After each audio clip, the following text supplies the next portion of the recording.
উজনি অসমৰ বানপীড়িত অঞ্চলসমূহলৈ অসম গণ পৰিষদে এটি প্ৰতিনিধি দলৰ জৰিয়তে অত্যাৱশ্যকীয় সাহায্য সামগ্ৰী বিতৰণ অব্যাহত ৰাখিছে।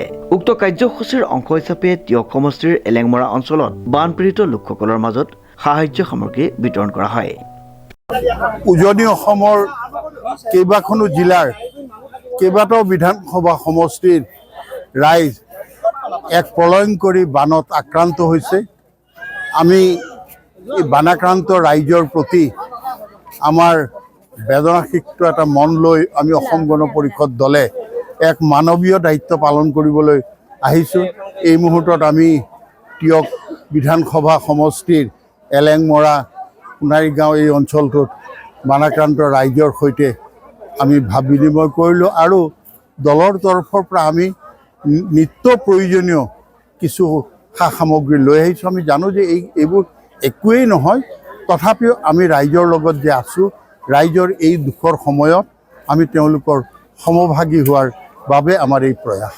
আমি ইয়াৰ উপৰিও তিতাবৰ, দেৰগাঁও, শিৱসাগৰ, চৰাইদেউ, নাজিৰা, মাহমৰা, ডিমৌ সমষ্টি এই কেওটা বানাক্ৰান্ত অঞ্চললৈ আমি যাম আৰু ৰাইজৰ সৈতে আমি দেখা সাক্ষাৎ কৰি আমাৰ ফালৰ পৰা আমি ক্ষুদ্ৰ তেওঁলোকৰ প্ৰতি আমাৰ সহমৰ্মিতাহে আমি প্ৰকাশ কৰিবলৈ কিছু সামগ্ৰী লৈ আহিছোঁ, নিত্য প্ৰয়োজনীয় সামগ্ৰী।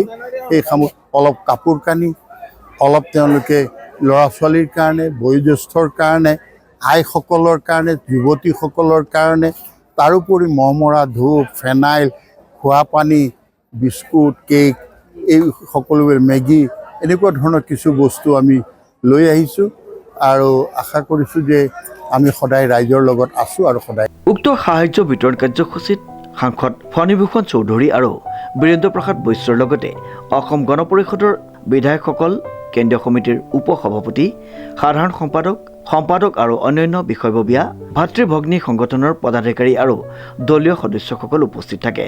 অসম গণ পৰিষদৰ নেতাসকলে কয় যে মুখ্যমন্ত্ৰী ডক্টৰ হিমন্ত বিশ্ব শৰ্মাৰ নেতৃত্বত অসম চৰকাৰে বান পৰিস্থিতি মোকাবিলাৰ ক্ষেত্ৰত বিভিন্ন মানৱীয় আৰু সময়োপযোগী পদক্ষেপ গ্ৰহণ কৰিছে।